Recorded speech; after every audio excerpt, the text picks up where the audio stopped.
my name is Janey and I'm a trainee at Boys Turner. In this Tales from the Top podcast series, Boys Turner trainees are chatting to partners around the firm about their experiences. And today I'm going to be chatting to Barry Stanton about his journey into law. Barry is head of the Employment and Immigration team, and he has the responsibility of the wider business services group. He's also a member of the firm's management committee. Barry joined the firm as a partner 21 years ago in 2001. I first met Barry when I was a paralegal at the firm working in the property team, but I've recently completed my second seat, which was in employment, and so I was able to get to know him and his team better then. Having really enjoyed my employment seat, I'm very pleased to be chatting with Barry today. So Barry, we're starting these podcasts off with an icebreaker question. So I'm going to start off by asking you, what did you want to be when you were younger? Hello, Janey. Well, very sadly, I think I wanted to be a lawyer. So I achieved my ambition. So why was that and how young were you? Well, I suppose it sort of goes back to my parents, who came from Manchester, and my father was a salesman and had spent a lot of time working, running around. And I suppose he saw solicitors and accountants having in the late 60s, early 70s, having quite a nice life. And he'd always talk about that local solicitors would go off and play golf in the afternoon, and he could see the life they led. So I suppose that was sort of the conversation. And I was doing very well at school. And so it was something that appealed to me. And I spent a little time with various solicitors and knew some solicitors. And the conversations we had were always interesting and entertaining. So that drew me into the law. But of course, solicitors now don't go off and play golf every afternoon or even once a week. It's a very different life. I was going to say, did it meet your expectations? Sadly, no. As you probably know, currently securing a training contract is super, super competitive. And there are now alternative routes going into law, like the super exam and doing apprenticeships. But what was your journey like getting a training contract? Well, because I'm so old, it was a very different journey. So back in the 80s, everything was still regulated. So you had the College of Law that provided a training course or the solicitor's finals exam. And I think there were two, what we called then polytechnics. So you applied to the college. I applied to the College of Law in Guildford and went there. And before you go to the College of Law, you secured your training contracts, and I think you secured those at the end of the second year, beginning of the third year. So in between, in that summer holiday, I spent 10 weeks doing vacation placements in 3 different firms in the city. One was a firm called Titmus Taylor & Webb, which is now known as Deckert. Then there was Freshfields, and then Herbert Smith. And I had a whale of a time. I had great fun, seeing lots of different things, going to lots of different meetings, staying up quite late most nights. But it was really good. And I saw a lot and learned a lot about the life of a city solicitor. And that was when you were doing your vacation schemes? So that was between the second and third year at university. And then I think I applied for 10 or 11 placements, 10 or 11 training contracts. And because I'd been at Titmus Taylor and enjoyed it and got on very well with the partner, I sent my application in, and I had lunch with him one day, and they said, "We've got your application. We'd like to offer you a job." And that's my route into getting a training contract. And what department was that? Was that? He was a corporate lawyer. He still is a corporate lawyer. And you didn't fancy being a corporate lawyer? Well, I suppose at university I really enjoyed company law, and there were 2 of us at Manchester who both thought we were going to be corporate lawyers in the city. And funnily enough, neither of us ended up being corporate lawyers. He does personal injury work, and I'm now an employment lawyer. But my route into becoming an employment lawyer was fairly circuitous. So at Titmus Taylor then, and they may sort it now, I don't know, we had 6 4-month training seats, and I did 2 in corporate, 2 in 2 different types of property and employment, and I did a litigation seat, basically doing insolvency litigation. And when I qualified into the corporate team because that was where they wanted me to qualify. But sadly, it was 1989. There was the property crash, and Mr. Maxwell went for a very long swim. And Robert Maxwell was one of the clients that the firm had. So I ended up being made redundant at the end of the January after I qualified, but I'd spent those 4 months when there wasn't much corporate work working on a big piece of commercial litigation and an injunction against one of the city banks. So after a bit of time out, I ended up getting a commercial litigation job in Reading.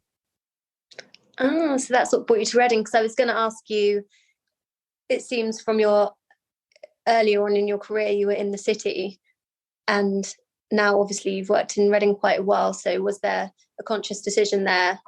Well, I was in Reading for 9 months, and I enjoyed what I was doing at the firm I was with, but it lasted 9 months, and we got to the Ides of March, and I didn't have a job at the end of the Ides of March. So I then went back into London and was doing insurance litigation at Berryman's Lace Moore, and I was there for 8 years. And as part of that, there was an opportunity to do some employment litigation, and then the people that did the non-contentious employment work left, and I took that over. So I then moved across into doing employment, which I suppose was where I always wanted to be, but it just took me a bit of time to get where I wanted to be. That must have been quite a stressful time, or was it okay? Because when I think about qualification, it seems so distant, even though it is only next year, but I imagine it's going to hit me like a bus. So I can't imagine what it's like to then lose your job so quickly. What was that?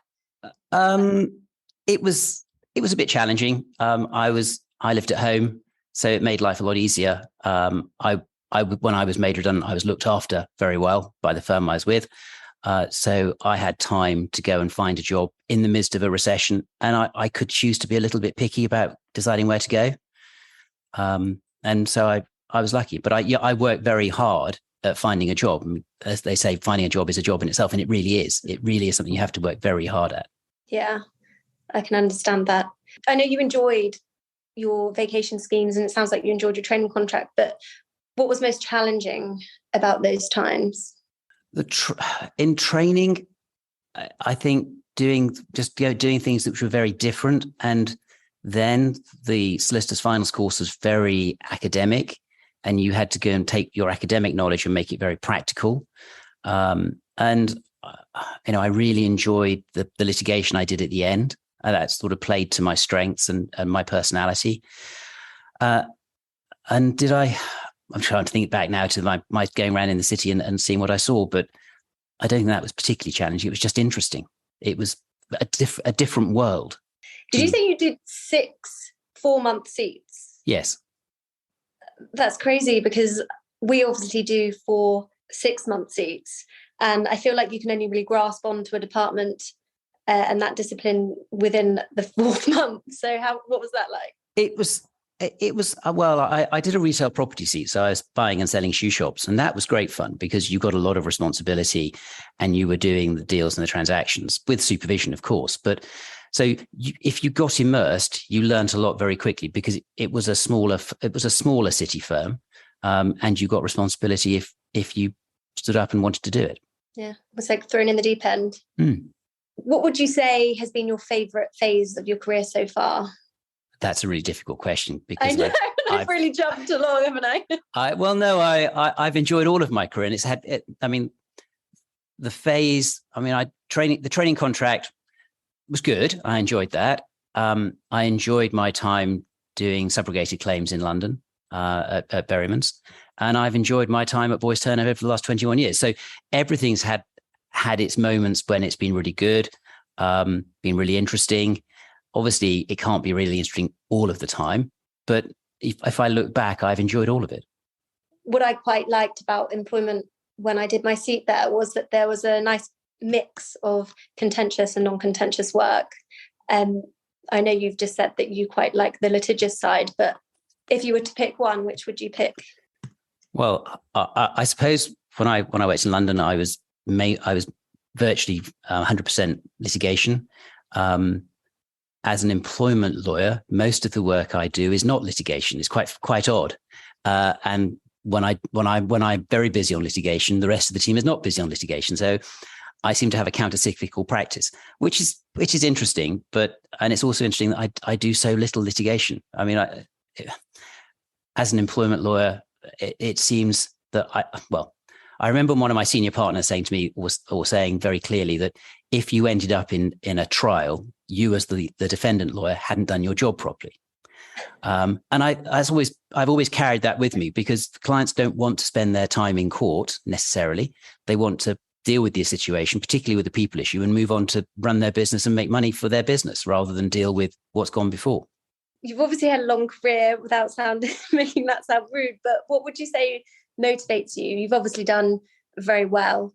I suppose what motivated me at the start and what motivates me now is to do a good job for my clients, to solve their problems, and to be able to think about things in a broader context other than just looking very narrowly at what the answer might be, and understanding and thinking about the wider implications of that. So it's trying to be more than just a lawyer, but to think about the practical implications and the solutions and how it impacts on not just the particular situation, but other situations as well. It's really interesting.